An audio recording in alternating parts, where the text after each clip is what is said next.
Yo, what's going on, GBA fans? I'm Ben, and as always, I'm joined by my co-host. Introduce yourself. Hey, what's going on, guys? It is Melantosh here. And we are here to bring you guys the power rankings for Week 2 of GBA Season 9. Without further ado, let's just hop right in. We can start off by looking at both of our number 16s. We've got Deathly. I guess the first, I have three main points here that I want to bring up. The first one is the Hoopa U set. It was Nasty Plot, Z-Trick. Yep. Yeah, honestly, this is a really cool idea in theory, but I feel like it was poorly executed. So, firstly, let's suppose that he manages to set up both the Z-Trick and a Nasty Plot in front of Leo's terrifying team. Like, maybe he catches the Ilamola on a turn where it's forced to click Wish, I don't know, but I don't see many opportunities where he would be able to set up both. And I know that Leo's a great player who probably wouldn't let him have that opportunity to set up like that. But let's just, for the sake of argument, let's suppose he was able to get to +2/+2. The first thing I noticed about this set was that his two moves were Dark Pulse and Psychic. Giving him on its stab moves is great and all, but I mean, Darkrai resists both of those, and like that alone isn't the end of the world, because like Darkrai's a special attacker, and it won't be doing that much damage to Hoopa U. I think literally the only move it gets to one-shot it is like X-Scissor, which would be a really weird bring, but the issues that I see are Ferrothorn and Snorlax. They can both sponge a +2 hit for sure, and Ferrothorn is doing like 75 to 90 to the Hoopa with the Gyro Ball. Non-invested Snorlax is doing 60 to 70 with Return. Not to mention that Snorlax also gets phasing options, like he gets Whirlwind. And Adamant Marshadow's Shadow Sneak does 52 minimum without a boosting item or anything. And Leo can run Adamant in this game because, again, we've already talked about Deathly's speed tiers in great depth. Yeah. Yeah, so he could try to trap and kill the Ferrothorn and the Snorlax with Gothitelle, but, like, one, his Goth set wasn't ideal for that. Two, Snorlax could just Whirlwind it out. And three, Ferrothorn is almost always going to be running Shed Shell in this matchup where Leo's facing a Shadow Tag and Magnet Pull Mons. So yeah, that was my first point. I don't think that Hoopa set could have ever really worked. It's really cool in theory, don't get me wrong. Alright, so I've talked for long enough. No, yeah. So also I had a bit on that Hoopa set. I think that Z-Snatch may have been a tiny bit better than Z-Trick, but they do pretty much the same thing. Also, he sacked Hoopa for kind of no reason. Yeah, that was my point number 3. Yeah, and I thought that was really weird. He just had absolutely no reason. Another really big thing for me was that Leo has so many good rockers on his team, like unbelievable amounts, and he brings Volcarona and no Defog. Yep. Like either don't bring Volk or you have to bring a Defog on one of your Mons. He also prepped for Crobat because he was saying that he was really surprised that Crobat wasn't going to come, and then he realized in the video that Crobat was not on Leo's team. So that I thought that was a tad weird. And he also made a few mistakes with calking, like the heavy slam on Aggron doing 50% to a Ferrothorn. Like, yeah. You've got to know, when you see that calc, you have to know that something is wrong. Because it never does 50% to a Ferrothorn. Ferrothorn's a bulky boy, and it resists it as well. So yeah. And then he also had the, he thought his Staraptor was going to outspeed Marshadow, even though he knew Marshadow was scarfed. And that's just a bit of basic research. Which I think it doesn't take that long to go and research each speed tier. Maybe he just slipped up, which fair enough, it happens to all of us. And my last point again, which you picked up on last week, but he tried to trap a ghost type again with Goth, and it did not go well. So I seem to remember him saying in the video that he knew that the Marshadow could switch out at the time. I thought he said after Marshadow switched out, it clicked in his head. So this is a Scarfed Marshadow then. He's stuck on Rock Tomb, but he is stuck here with me. I think setting up the Reflect is going to be important. He goes into Darkrai. Okay, so Darkrai.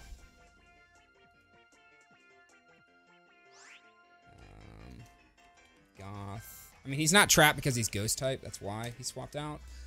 But maybe I'll have to go back and watch it, to be honest. Someone tell us in the comment section down below. Yeah, someone just yell at us and call us bad. Yeah. So now I do want to talk about those other 2 points in more depth. So my second point was, yeah, that turn 1 heavy slam. Like, he led the Mega Aggron against Leo's Ferrothorn. Ferrothorn can't touch Mega Aggron, but it can basically wall it unless Aggron's packing Fire Punch, which Deathly didn't run.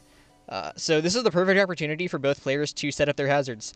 Leo sets up a layer of spikes, but Deathly clicks Heavy Slam, and I think the most amazing thing about that turn is that Aggron took more damage than Ferrothorn did. I looked at both sides afterwards. Ferrothorn took 21 damage while Aggron took 22. So all that happened that turn was that Leo got up a free layer of spikes, and that's basically literally it. Also, with that lead as well, like, if you don't bring a defogger and you bring Volcarona, you want to be at least playing in a way that keeps rocks off the field. So, like, and it's quite an obvious lead for Leo to lead with one of his rockers. So you want to try and lead with something that beats both of those, at least, if you don't have defog. Yeah. Have you got a third point? Yep. Okay, yeah. So, again, we already talked about how hazards really just messed up Deathly in this game. So I want to talk about that play at the end where he switched hard into the Hoopa U on the Darkrai. So he could have sacked Amon, like, he could have sacked Volcarona because that wasn't really going to do anything else in the game anyway. And then after that went down, he can get a free switch into the Hoopa U, and he can just, like, throw a Hail Mary by clicking that Z trick, maybe possibly setting up a nasty plot. Maybe, like, some miracle happens and Leo misclicks or something. But, yeah, instead of sacking something, he just switched it in hard on the Darkrai. The modest Life Orb Darkrai that did entirely too much damage to it, and then the Hoopa dropped, and then everything else on his team got one shot. So his only shot. It was one of the only things that could take a hit. Yeah, it was the only thing that could take a hit after rocks, and he just switched hard into it. So that didn't exactly work out very well. Yeah, at that point he wouldn't have won the game anyway because Snorlax was at full, Marshadow did have the Shadow Sneak, but of course it was undoubtedly his best shot. So I've talked about this enough. Shall we move on? Yeah, let's move on to my number 15 and your number 14. That's Danza. I'll go ahead and take Danza. Oh god, Danza. Okay, man. What was that turn 1 play? I mean, that pretty much sums up the match. Like, he lost, like, literally the biggest threat to Nexus's team in the first turn. The only thing I will say is that it was a very ballsy play from Nexus. Because, like Danza said, obviously Nexus didn't quite consider that he could be banded +1 Genesect. So that's why Nexus thought he was going to live. But still, you don't... I mean, and I even calced a Thunderbolt from Palkia doesn't take out the Primarina. So... It just wasn't the best play. He knows it wasn't the best play as well, though. It happens to all of us. He said he's been playing for like 14 weeks straight or something, so he's bound to make a mistake eventually. The Komodo was also kind of shoved into 2 roles, which I didn't feel worked very well, and he kind of just ended up sacking it without it really doing too much. So those are my first 2 points, but I'll let you talk because I feel like the first one's kind of a big talking point. Yeah. So that Palkia play, like you said, it was just depressing, to put it bluntly. Like, I completely understand why he made the play. He explained it in the video, and honestly, I just don't really understand it from Nexus's side. We'll talk about him in a minute, but yeah, I don't think the Palkia play was too bad. Like you were saying, it wouldn't have been able to one-shot the Primarina, but I think it's very likely that Primarina will be choice-locked, either Specs or Scarf. Just because I feel like those are basically the 2 best Primarina sets, but that's... I digress. So, like I said with last week, with a team that Danza has, he has to prep and play immaculately. Like, if one tiny thing goes wrong, his entire plan just goes awry. There's nothing he can do to bring the game back. That's definitely his biggest downfall this season. I think he finds himself in those positions, like, largely due to restrictions in prep. we've already talked in depth about the holes in Danza's team, but, like, man, you've really got to work on fixing those up, my guy. Otherwise, this will just keep happening week after week. Maybe there will be, like, a couple of weeks where somehow nothing goes wrong, but I can't in my right mind say that Danza will turn things around at this rate. Yeah, no. I agree. And also, I didn't feel like there was much prep for Z Mimikyu on his team, really. I mean, even if Palkia is around, it will break the disguise, and then like Mimikyu just goes in. And I think that's partly like what you're saying is Danza's team isn't the best, and so he really struggles to prep for everything just because he's so limited with his team. And the only thing I would say as well about you saying you can understand the play from Danza's side, the only reason it's not worth it is because Palkia is the biggest threat to his opponent's team, so you're literally throwing away your win con. Yes, I can understand why he made the play, but if you do it with such an important mon, it's such a high risk to take when it's a mon that can literally win you the game. I will say the same thing about Nexus when we get to him. Yeah, fair enough. That's pretty much all I have to say about Danza. Also, he said that he could have won if he broke the disguise on Mimikyu, but Rotom Heat definitely took on the Genesect afterwards. He would have needed a couple flinches or something to win. So, yeah, and that's all I've got to say about Danza. So now we can move on to my number 15 and your number 14 of Kyle. So the first thing that I noticed during Kyle's game is that I felt like he was trying a little too hard to keep his video entertaining. He didn't seem too focused at Team Preview. He was just talking about the Alakazam Charizard mix-up from the previous week as he was adjusting his layout. And, I mean, hell, that might just be why he made that Alakazam Charizard mix-up last week.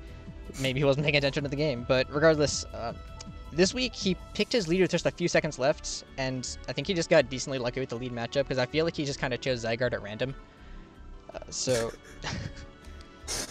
The next thing I noticed, I think he played super sloppily around the Victini.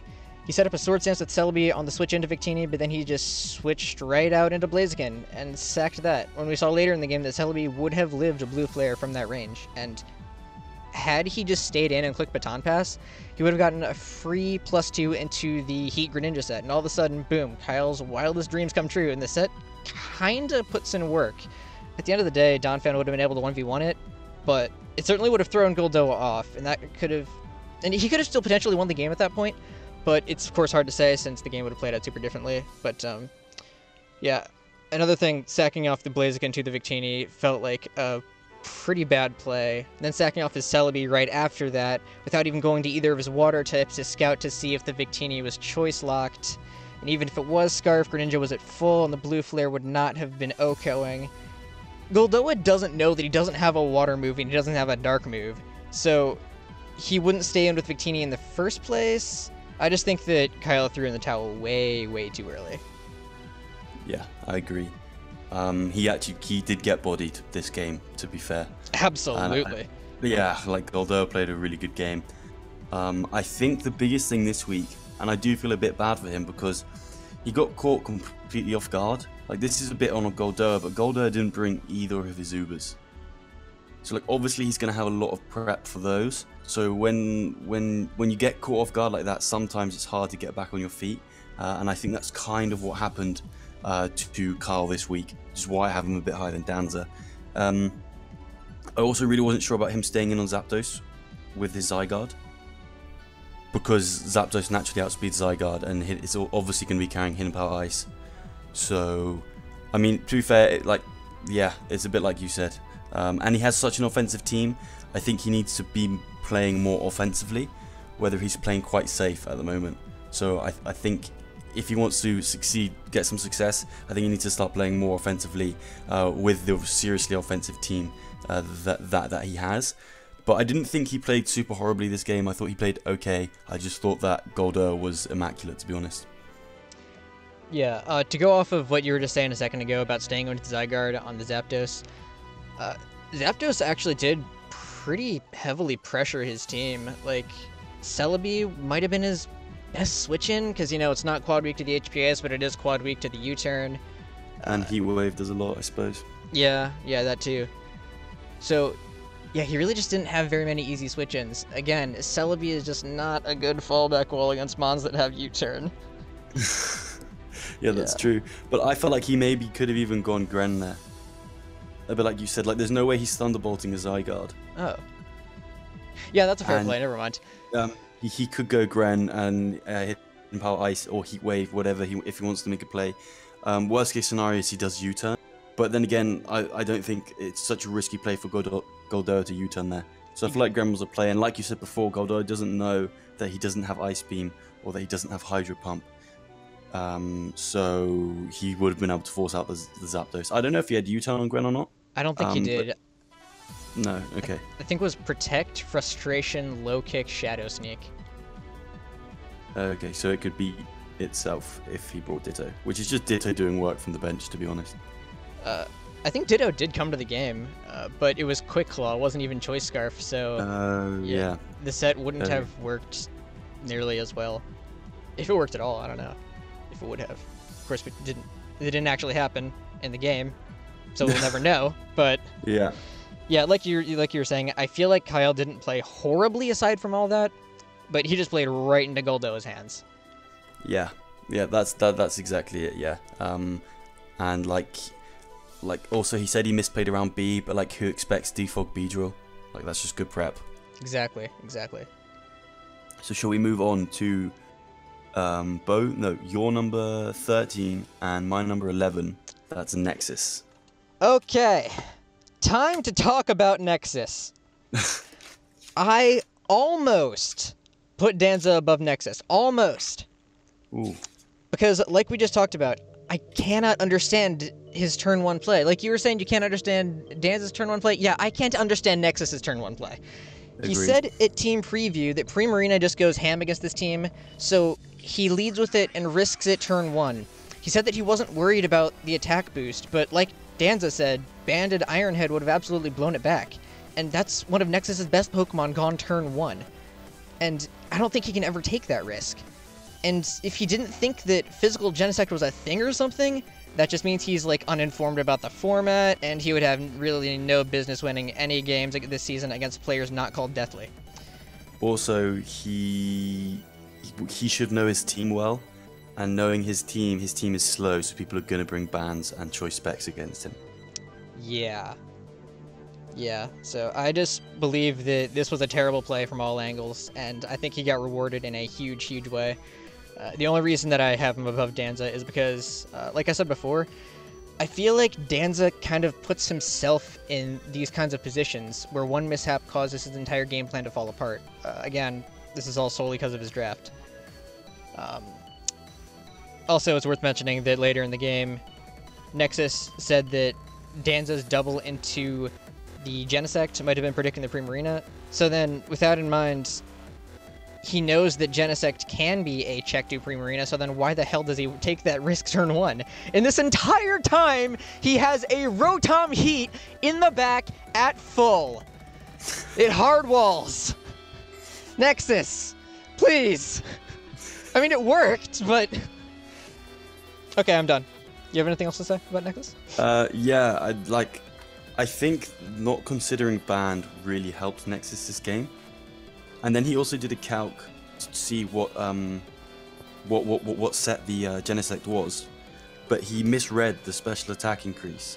He read it. He misread the. He read a special attack increase as an attack increase, so he thought that the band was just was basically just the attack increase rather than just misreading it. So that actually really helped him in the match. I think he's played solidly outside of the Moonblast play. And also, Swords Dance Mimikyu is so good in draft. I really think it's a great mon. So it did work because it's just so good. And that's all I've got to say about Nexus. So let's move on to now my number 13 and your number 12. And that is Nate and Lars. This, oh man. I think Nate is a decent player, and I just feel a bit sorry for him at the moment because I feel like he's so close to winning these matches. Like against Tom, he had the game in his hands. I thought he played really nice and aggressively. He got in Terrakion on the knockoff, which I thought was really nice. And he wasn't sure whether or not to quick attack Deoxys at one point, and I calced it at +1. It does 80 to 90, so it probably would have gone down if it was life orbed. So I don't even know if that was the right play. I just thought that was an interesting point, and I feel like the match could have been very different. I think that it was the play, and I could be wrong. I think that quick attacking was the play because he wasn't Swords Dance Terrakion, which is another thing in prep. If you have DD Gyarados and you have Rock Polish Terrakion, you need to pick which one really in prep you want to be your sweeper. So for example, if he was S Swords Dance Terrakion, he would have had a much nicer time of dealing with Tangrowth. And if he opens the door with his breaker, that's Terrakion, that means that Gyarados can sweep if he takes out the Tangrowth. Or at least gets it weak enough to where a +1 Gyara can crunch it and take it out. So it's just two little small decisions like that really changed the game, and I felt a bit bad for him. And also something worth noting is that, yeah, like you were saying, he really just needs to break that Tangrowth for his setup sweepers to, of course, set up and sweep. But his Naganadel, how do we decide that's pronounced again? I can't remember, man. Yeah, just I don't go with either. So that Pokemon, the Poison Dragon thing, yeah, so I believe he ran a Scarf variant, so he couldn't safely lock himself. He couldn't safely click Sludge Bomb in front of the Tangrowth because if Lars made the aggressive play into Jirachi, he would just lose so much momentum. So he was basically forced to click Fire Blast every time, which doesn't do nearly as much to the incoming Mandibuzz. And it just felt like he didn't have good ways of breaking the Tangrowth that, again, he just really needed to get rid of. Yeah, that makes a lot of sense, exactly. And that's why I thought SD was the bring over the Rock Polish. And the other play I had, which was I wasn't sure of, is he sacked Mewtwo. And he said that Mewtwo didn't have much use, but I thought it was still amazing this game. And he valued Seismitoad over the Mewtwo just for a Jirachi switch in. When Mewtwo takes on Rachi, it literally lives a hit from everything. He had Calm Mind, I think. So it kills Mandy with Ice Beam because it was low. He has Flamethrower for Jirachi and Tangrowth. And Deoxys is so frail that a Side Strike would probably kill. It probably lives a hit from Scarf Kirem and can do a lot back with a Side Strike, especially at +1. I just did not understand that play at all. And he thought that Mewtwo wasn't even that important this game. And it outspeeds everything as well. I didn't agree with that at all. Yeah, but other than that, like I said, I thought he played solidly, and he actually wasn't that far away from winning this game against one of the top people in the league. So, well done for that. Yeah, so when you said that he chose to preserve his Seismitoad over the Mewtwo, that never really clicked with me, but that's just amazing to think about, like, choosing to preserve your Seismitoad over the Mewtwo. Exactly, and then he ended up sacking Seismitoad anyway. Yeah. So, it was a bit of a wild play, but it happens to all of us. Yeah. That's all I've got to say on Nate. Alright, so shall we move on? Yep, let's move on. To My number 12, and your number 10. And Tom. And Tom? Yeah, and Tom. Why didn't you take Tom?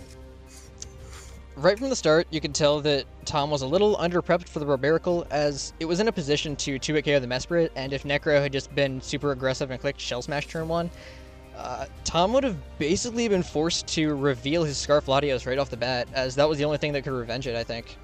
And because we know that... Because Necro would know that it's locked into the Dragon move, he could just immediately go out into his Xerneas and claim a kill. That would just make it so that Tom can't lock himself into a Dragon move at any point in the game, otherwise the exact same scenario happens over and over, and he just has to keep picking Zax. Fortunately for him, however, that didn't happen, and while he does have to sack his Mesprit early, he finds himself in a somewhat decent position to win. However, then there is the turn with the Lucario up against the Fortress. So... Yep, I have this as well. Yep. I think we're both thinking the same thing here. You want to take it? No, you go on. Okay. So he sends in his Mega Lucario against the Fortress. He clicks Swords Dance as Necro clicks Stealth Rock. At this point, Thomas thinking that he wins. +2 Mega Lucario OHKOs every standard set that Necro could have. But let's think about this rationally here. If Fortress was Necro's Mega Lucario check, he would have clicked Thunder Wave, he would have clicked Earthquake, he would have clicked whatever move he would want to click to hinder the Lucario from being good against his team. Exactly. Yeah, I love that sentence structure, man. That was perfect. Thanks, I know, I'm awesome. But instead, Necro just sets up rocks. +2 Lucario looks absolutely terrifying against the rest of the team, so if he had to move to hit it, why would he not click that as he set up the first Swords Dance? That should have told Tom that Necro's Fortress was hard setup fodder. But in all fairness, +2 Mega Lucario should have won the game anyway at that point. There shouldn't have been a reason for him to not just go straight on the offensive. But as we saw, Bulky Charizard is a legit set. People do run that sometimes to check glass cannons such as Mega Lucario. And especially when you have a Coco on your team. Bulky Zard is very common. That too. So I thought for Tom, at least he should. I'm not sure if he did calc max HP or not, but at least he should have calc max HP because, like I said, Bulky Zard is a set, especially against a Coco team. And also he has a Weavile. And he has a Weavile. Yeah, exactly. So if Tom had gone a little bit more in depth in prep, he might have seen that it was a potential. And then he definitely would have SD'd on the Fortress. But I mean, he should have SD'd anyway. Better safe than sorry. Absolutely. Because I don't think Necro had any priority.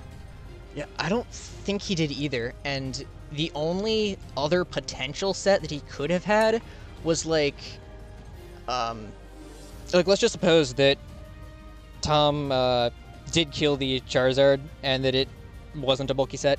I think the only other possible conceivable way that Necro could have won that game was if he was like physically defensive but Berry Xerneas and he like bluffed Scarf or something really obscure like that. That would be insane. And I mean, good for him. If he pulls that off, good for you. Yeah, but like on that off chance, there's like not really a reason not to click SD again. But yeah, exactly. Yeah, I agree. Also, at the beginning, Tom, I wasn't sure why he took all that damage on Cloyster just to go and sack Mesprit anyway. He could have just stayed in with Mesprit and got as much damage off as possible, and then gone into Cloyster and taken a little bit less damage. But other than that, I thought he played like decently, just a little bit unfortunate, and I think he got out-prepped, to be honest, rather than outplayed this match. Yeah, Necro's prep was on point, and we'll talk more about that in a bit. Yeah, exactly. Okay, shall we move on then to your number 11 and my number 9 in top. Okay. So you crack on. Okay. I could not, in my right mind, put Tup above Envy. I just couldn't. I'll tell you, I really nearly did the same thing. I was so close. Yeah, so I think Envy should have won that game every time, but like we said, Hacks has a win con. And as the power rankers, it's our job to rank the GBA coaches in terms of how well they will do this season, and that's essentially based on a player's skill and their draft. Tup's a pretty decent player, but Envy is top tier. Again, we'll talk more about Envy in a sec, but if I had to face either of these two guys, I would not want to face Envy. So with all that out of the way, I will say that Tup did not play the game poorly. He made sure to keep rocks up, and he was slightly assisted in that endeavor with the Paras. Yeah, and the yellow magic. And by keeping up the momentum, he could continue to chip down Envy's team little by little until he was basically able to clean with Greninja. I think he basically played his win condition. He did make a few strange plays, like sacking the Melodic to the Raikou and like never switching out into Zeraora. That one's debatable. Like, I can understand not switching out into Zeraora. Maybe he doesn't really have anything to hit the Raikou, and he's just afraid that it would be setup fodder or something. Like if it was a sub-Calm Mind Raikou. Yeah, I'm not just going off your last point. I'm not really sure I agree with that. Like, so like looking at his team, Milotic takes on the Keldeo well, and Keldeo was such a big threat to him, Scarf Keldeo. So you really want it around for that, and he had Shaman and Sizzle in the back. So I think, and he had Zera. He should have gone Zera, and Knockoff definitely breaks the sub. So I really don't think that was the correct play. And also, Envy has a Ho-Oh as well. Yeah, Melodic was basically his best Ho-Oh check. Yeah. And So sorry, Karen. Yeah, if Tup hadn't gotten lucky with the full Paris stopping the defogs from Giratina, I think that sacking Melodic would have really bitten him in the ass, because again, yeah, Ho-Oh would just go ham. Other than that, I don't think he played too badly, but I feel like I can't put him too high on the list because I don't think he would have won that game without hacks. But, I mean, that's just Pokemon, so... Yep. Yeah, I can see that for sure. Also, I had 2 other small plays. He mentioned that Zeraora was really good and just goes in against Envy's team, but then he just ended up sacking it, which I thought was weird. And also, Figgy Muck is really standard. So when he left the Zeraora in against Muck, the play was to knock off and then Plasma Fist. Because he Plasma Fist and Muck went below half and then it just got all that health back up. So I think against Muck the play is to knock off there. But other than that, I can't knock him down too much. But like you said, I just couldn't put him too high because of the way he won the game. Yeah, exactly. Alright, so cool, I guess... so let's move on to my number 10 and your number 9 in Envy. Envy! Yeah, I don't care that Envy's 0-2. He got hexed, and he should be at the top of the PRs basically every week. So I really do think that Envy did everything he could to try to win that game against Tup. Like, maybe he overpredicted with the Raikou, and with the Keldeo there at the end, but I don't see how anyone could blame him for predicting the switches into Zeraora and Shaman Sky respectively. As someone in the comments mentioned in our last video, it just feels like a crime to put Envy at like 8th and 9th place, and I feel like I just can't justify putting him any lower than this. Yep, I completely agree, and especially the way he's lost. It's not like he's been beaten really. He's been unfortunate in both of his games. So we're definitely going to see Envy climb up the ladder, and there's really not that much to say about Envy. He played well, he prepped well.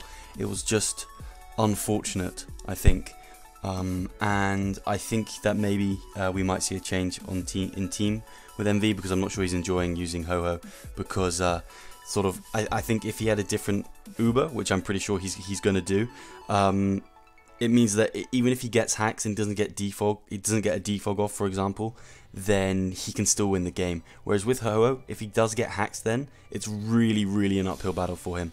So I think we'll see that from Envy. For sure, absolutely. That's actually all I have to say about Envy. Not much to say, to be honest with you. Are you ready to move on? Yeah, I think I'm ready to move on as well. Okay, so let's move on to both of our number 8s in Aster. Alright, so as we saw, Aster's team is pretty Xurkitree weak. I'm not really sure why Aster didn't bring the Nidoqueen. His side of the game hasn't been uploaded yet. But of course, the crit on the Necrozma was very unfortunate, as I believe the Xurkitree would have just died to a Moongeist beam like right there, assuming that Aster was running like max special attack. And if Xurkitree was out of the way like that, that means that Rotom would have still been alive, which may or may not have actually made a difference depending on the set, which again we don't know. But at the very least, it certainly would have helped out a lot against the Mamoswine, which did prove to be a bit of an issue later on. Yep, yeah, I agree. To be honest, I don't have that many notes on Aster just because he didn't upload his game. And to be honest, normally, if it was any other coach, I would have knocked them a lot more for not uploading. But I know Aster is doing loads for the league right now, so I kind of gave him a break. Like, he's got a lot to do and he's doing it all for the league. So, well done, Aster. Keep up the good work, man. The crit on Zerk, on the crit from Zerk was really lame. But other than that, you played solidly. It was a massive uphill battle from there, and that's all I really have to say about Aster. Just simply because he didn't upload. Yeah, like after the crit, Aster really did do everything he could to try to bring back the game. He played well, and he did make a really nice read there at the end with the Reuniclus and just Shadow Ball and Giga Slash again instead of recovering. Yeah, he really just did everything he could. I don't think he had recover. Oh, did he not have recover? No, I don't think so. Trick Room, Shadow Ball. Oh, did we see Calm Mind? Did he set up a +1? Yeah, I think so, because I have on my notes for Aaron that he should have King Shielded there. because, for example, we saw Calm Mind, Trick Room, and Shadow Ball. So if the last move was Recover, that means that he can just go Lop, and he completely walls the Reuniclus. But anyway, are you ready to move on? Yeah, sure. So now we can move on to both of our number 7s. Oh wow, our lists are actually really similar from here on out. Yeah, we do a pretty good job at being similar from here on out. There's only one which is different. Awesome. Awesome. Alright. So I'll go and take Goldoa. Goldoa was unbelievable this match, I thought. Like, the Beedrill was so heat. I absolutely love that Beedrill set. And, like, he played it really well. To be honest with you, like, I actually have nothing bad to say about the way he played. It's also really cool. I didn't know that Custard Berry was back. And I'm definitely going to try and use that in some of my builds from now on, because I did not know that you're allowed to use it now, which I did double check, and you can. And he just played amazing. Not bringing Dialga and not bringing Lele was, I mean, it worked really, really well. I think it really threw Kyle off, and I think that's exactly what he wanted to do. They did work from the bench.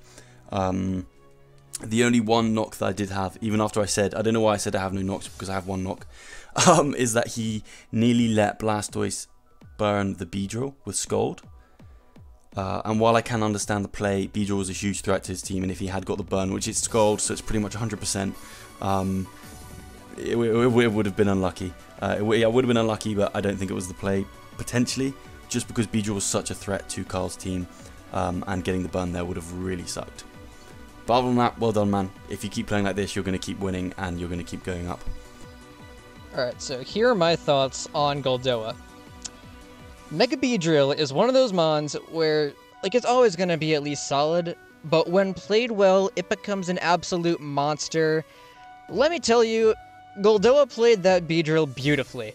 Aggressively switching it in, hard on the Rabombi predicting the webs, defogging them away on Blastoise's Scald after the Rabombi was gone, you turning right back out and doing like half to Blastoise while still preserving the Beedrill. It was just amazing. Sure, he did risk the Scald burn, but to be fair, the odds were technically in his favor. Like you're just saying, Scald is realistically like 100% burn rate. But another thing about Mega Beedrill is that there is a common misconception about its frailty. It's very physically weak, but its special defense is base 80, which is not that bad, and he was able to live that Scald pretty comfortably. Yep. And he was able to keep the Beedrill healthy enough to the point where it could still pivot in on rocks a couple of times if Kyle still had that up his sleeve. So, yeah, I just think he played the Beedrill beautifully. And like I said before, Kyle just played right into his hands. Yep, exactly. He won in prep this time. And also, he seemed prepped for everything. Like, he was literally like, oh, I know exactly what to do if Kyle is this set or that set or this set. I know exactly what I need to do. And I'm going to do it now, and I'm going to execute it beautifully. So, that was really cool. Yeah, I enjoyed Goldoa's performance this time. For sure.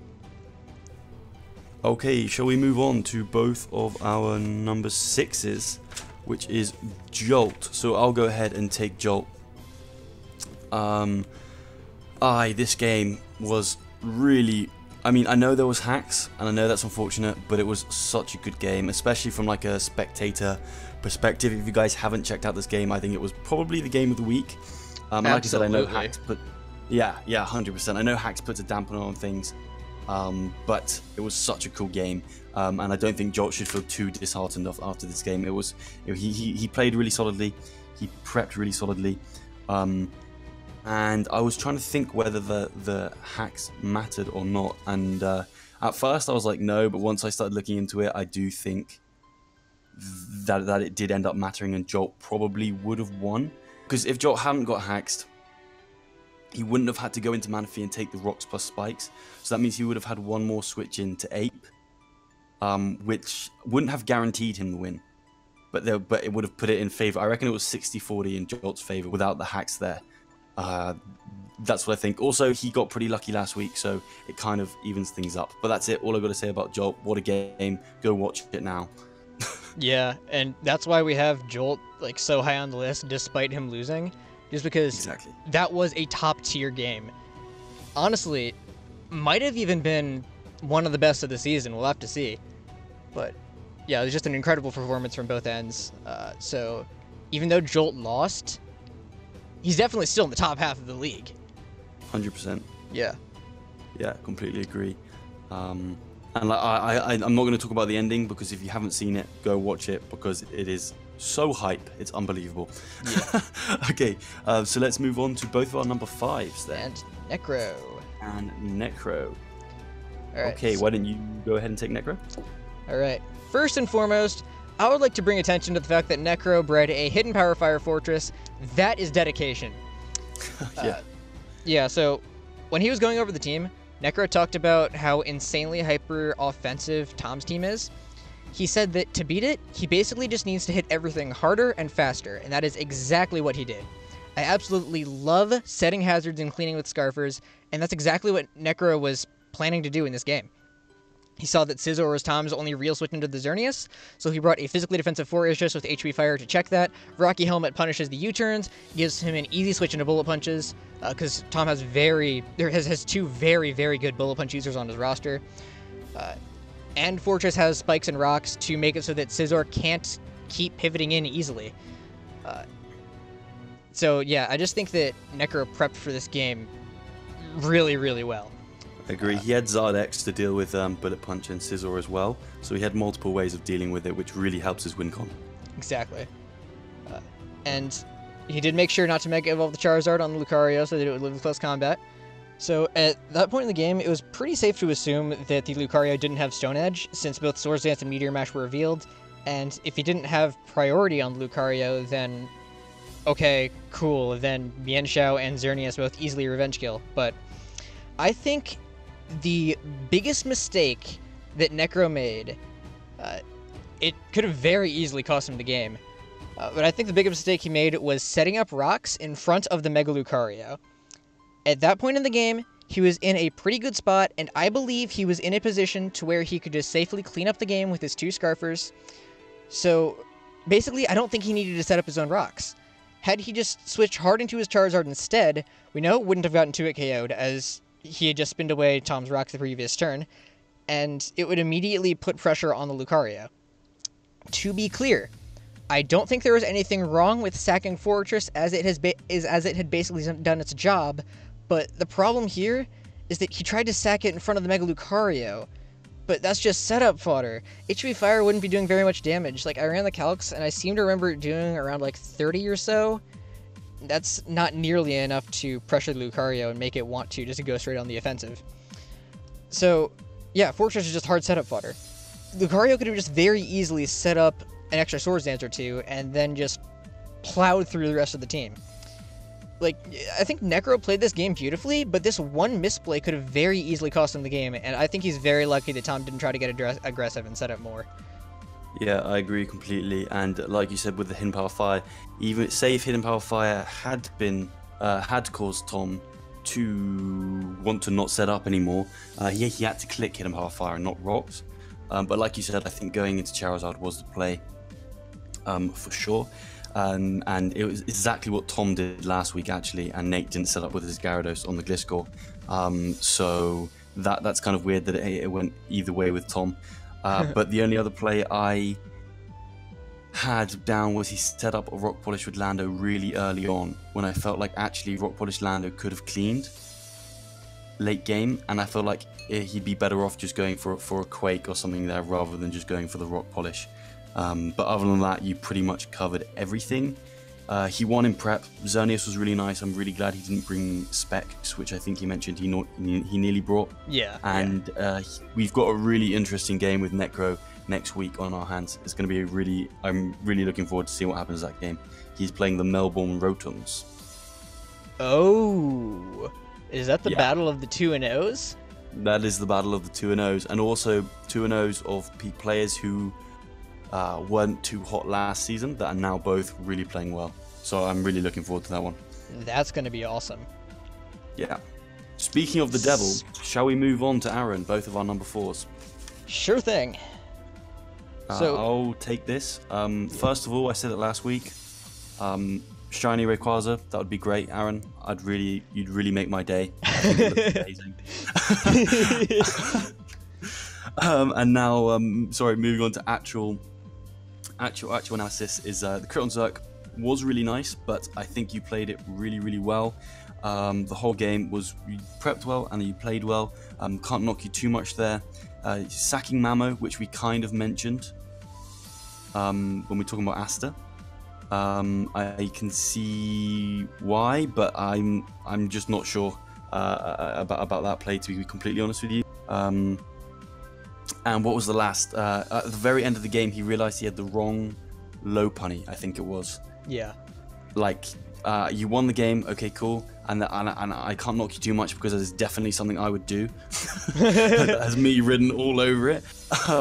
But you have to check your mons before the game. It's really important.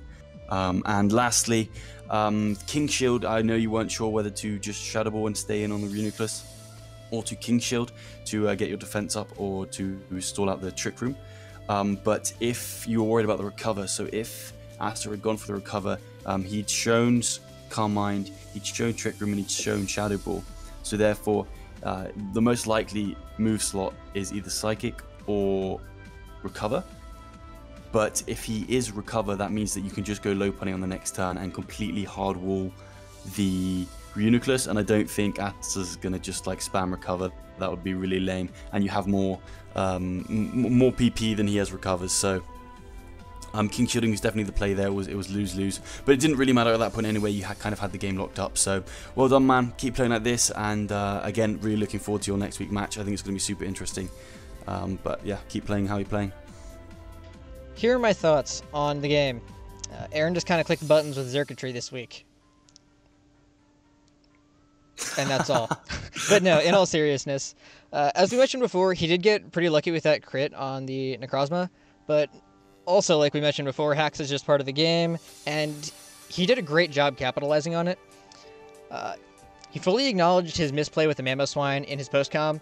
He went for the Ice Shard on Tornadus, but Aster was running a solid amount of bulk investment, so it was able to live and kill the Mamoswine with Grass Knot.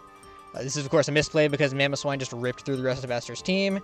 Yeah, I think the mons he had left were Reuniclus, half health Mega Mawile, and yeah, that's it. So if he could just... And he, sorry, just to add in on to, because I meant to say this when I was talking about it, but with him sacking Mamo, he had Age Slash in the back, yep, which is a pretty good switch in. Okay, carry on. Yeah, so that, had he just, again, switched out into something like Aegislash, chipped down the Tornadus a little bit, then boom, Mamoswine kind of cleans. Like, I think Reuniclus would have been able to live and set up a Trick Room, but that's basically, that was Aster's only counterplay at that point. And one final note, Aaron did mention a couple of times that he was tempted to click Earthquake in front of the Salamence to pick off the incoming Mawile, but I think rocks were definitely the right play, if for no other reason than to pressure the Tornadus. We saw, of course, that it had some bulk investment, and it was able to live the Life Orb Mamoswine's Ice Shard even after rocks. So that means it probably would have been a solid defensive check to the Lopunny, and at that point in the game, Mamoswine was really his only way to break it since the Circuitry went down. And he couldn't click Icicle Crash because the Torn would just outspeed and kill with Grass Knot. By getting rocks up, he made it so that Aster couldn't easily regenerate his health back up with Tornadus, and I think in the end that might just be what won him the game. Because with rocks, he was able to kill the Tornadus, which otherwise would have just posed a huge problem to the rest of his team. Yeah, 100%. I agree. Rocks was definitely the play there. Yeah, it's a good point. Is that your final point on Aaron? Yeah, I guess now we can move on to... oh, this is the... Your number 3 and my number 2? Where we change, yeah. So I'll go ahead and take Lars. This was a really nice tense game. Didn't mention I was talking about Nate, but I did enjoy watching this game. And I don't know why, but people seem to love U-turning against Lars's team. Like, there seems to be a running theme that people are clicking U-turn a lot. I think normally Lars wouldn't have clicked knockoff with the Tangrowth. I don't think, because Nate was kind of getting him into a pattern of play, so I think he kind of just slipped his mind on that point. I think normally Lars wouldn't be making that play. Lars, when you sacked Mega Manectric, I know he had to pick a sack basically, and he just wasn't sure what mon to sack. I completely think the Mega Manectric was the right mon to sack, even though it looks really threatening on paper. It's more of a nuisance where all of his other mons had really important roles to play, and he definitely couldn't have sacked something like Tangrowth, for example. He played really well round Naganadel. like, or is it Nagandal? I really don't know. I really Okay, don't know straight either. over that. Yeah, yeah, he played really well. I mean, Nate tried to catch the Jirachi multiple times, and Lars just would not let him catch that Jirachi. Using the Mandibuzz as a sponge was really, really, really great. The only thing I can really knock Lars on is one. I felt like in his prep, Tangrowth had so much pressure on it, especially like Tangrowth. I know Z move Terrakion with Sword Dance it's pretty much always going to get a kill, but you need to save Tangrowth in that situation because he has a Mega Gyarados.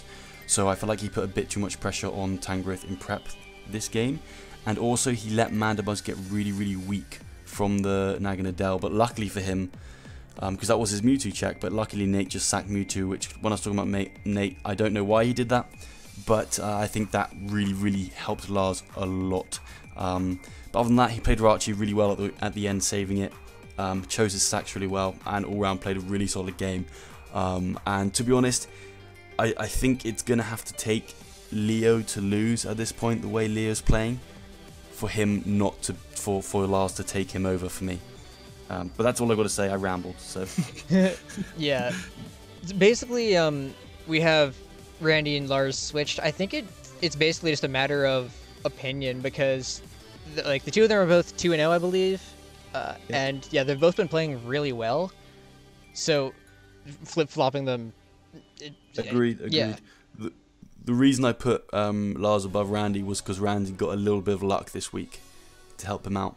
Yeah, I put Randy. But I can also see go on. I can also see the point of view that Randy probably had a tougher opponent this week than Lars. So also because I just really, really love Randy's team. Yeah, me too. Oh, so much. Yeah. So yeah, you basically summed up the Lars game. So I guess now we can move on to my number 2 and your number 3 of Randy. Yeah. Okay, Randy. Oh yeah. Okay, so I mean, we mentioned it with Joel. Like, please go and watch this game.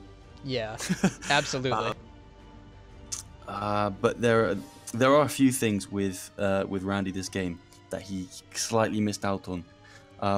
One, I just want to say, Oblivion Wing is absolutely broken. What a move! Like, that's insane. I really want to use your Veltol in draft. That sounds really fun. But the biggest thing for me this game with Randy is he didn't notice that Magearna outsped the Suicune on the switch out. When they both switched out at the same time, that could have really helped him if he'd known he wouldn't have sacked his Mega Lati at the end. And if he hadn't sacked Mega Lati at the end to the Magearna and the hacks didn't happen, I think Randy won that game. But he did just sack the Lati to Magearna because he didn't notice that it was Scarf. So it goes all the way back to that play versus, well, not play, the turn versus Suicune when they both switched out. But honestly, you played an absolutely awesome game. Yeah, and I can't fault you too much. I don't think even, like, I don't know, I'll get your opinion on this as well. Do you think that him going Lati, even though he was Reflect type, he went Reflect type Mega Latias on a Magearna that he didn't know was Scarfed, but he could have gone into his Infernape, which was Scarfed, and gone for the attack? So one thing about the Magearna, well, not so much about the Magearna, but one thing I'm wondering is I don't remember the Suicune Eevee spread. Do we know if that was like particularly fast or if it was like not invested in speed? I think it had a bit of speed, but I think like, I'm gonna get it up on Showdown right now. Whoa, hang on. Do you see what I see about this Eevee spread? Okay, so this is super unoptimal. I'll try to explain it briefly here, but I'll probably make a much more in-depth video on my own channel. Links in the description. But yeah, anyway, so basically this is what his EV spread is. But because he doesn't have the boosting nature in the highest stat, he's just wasting EVs. Because, like, look at this, check this out. If we give it a bold nature and run enough EVs in speed and defense to give him the same numbers that he had before, boom, cool. Now he has 32 more EVs to work with. So that's like free stats. Alright, now that that's out of the way, back to power rankings, but also check out the video on my channel. Okay, thanks, bye.